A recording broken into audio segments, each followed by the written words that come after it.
Едно от сериозните заболявания, което засяга мъже, това е карцинома на простатната жлеза.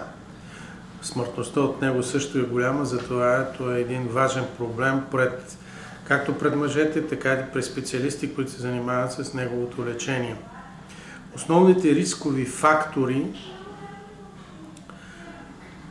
към тях може да причислим възрастта, разбира се. С възрастта процента на засегнато това заболяване е много по-голям. Като се счита, че при 100 годишна възраст 100% всички ще заболеят, примерно казано. Друго значение, което има за това заболяване, е местоживеенето. Хората в азиатската част на света, които консумират по една или друга причина повече ориз, по-рядко страдат от това заболяване. Те така също страдат и от аденом, и от карцином на простатната жлеза. Но поставени при други условия, например, преселили се в Съединените щати и живеят от дълго време там, боледуват с еднаква честота, както тези, които са местните жители. Предразполагащ фактор е Body Mass индекса, когато той е увеличен, прекомерната консумация на мазнини, както и работещите в азбестовата промишленост. Това са едно от най-рисковите фактори. Има, разбира се, и генетична предразположеност, но тя не е в такъв голям процент, както за тези неща, които говорихме до сега.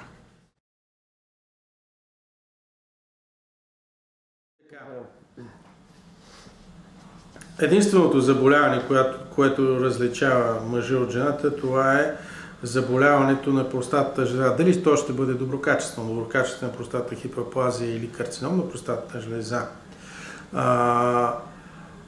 Те са твърде близки. Симптоматиката е една и съща. И това в известна степен затруднява специалистите при откриването на заболяването, но това е важно пък за мъжете, когато имат смущение в уринирането, да се обърнат към специалист, за да реши бързо проблема. Карцинома на простатната жлеза е тежко заболяване. То води голям процент смъртност след себе си. Затова ранното откриване предполага пълно и комплексно лечение. Към лечението, радикалното лечение, спадат радикалната простатектомия, брахитерапията, лъчелечението,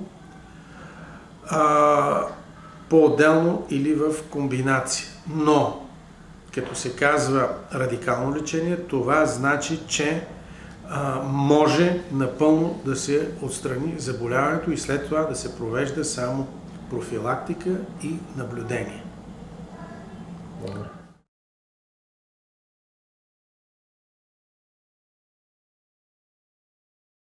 Аз не считам, че нивото на скрининг в България по отношение карцинома на простатата е даже задоволително. Не е задоволително. Първо, трябва да има достатъчна просвета чрез медии, с лични контакти. Мъжете не трябва да се срамуват и не трябва да се страхуват да ходят да питат специалист, ако имат нещо, което ги тревожи. Един преглед не е травматичен, не е агресивен, той е съвсем лек и може да спести много неприятности, не говоря само за оплакването, много неприятности, свързани с здравословното състояние. Трябва и ние да вземем това предвид, че няма достатъчна евиденция за това заболяване и особено за последиците и усложненията от него. Затова необходимостта от своего рода реклама, която да осигури достатъчен скрининг на мъжете в България, ние ако постигнем 60% скрининг на мъжете в България, това е напълно достатъчно за да се каже, че ние може да контролираме това заболяване и че мъжете вече са достатъчно просветени за заболяването на простатната жлеза.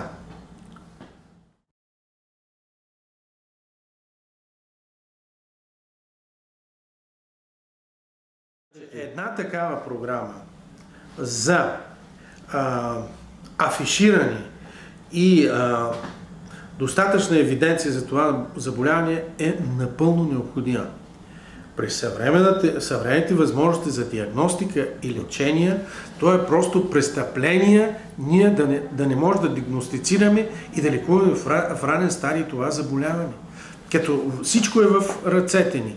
Само това, което зависи от нас. Ние трябва да направим да има центрове, ще ги наречеме, за както има психично здраве, центрове за здраве, свързано с простатната жлеза. Да, ние и пациентите трябва, дето се вика, заедно да вървиме, за да можем да се пребориме в голяма степен с това заболяване.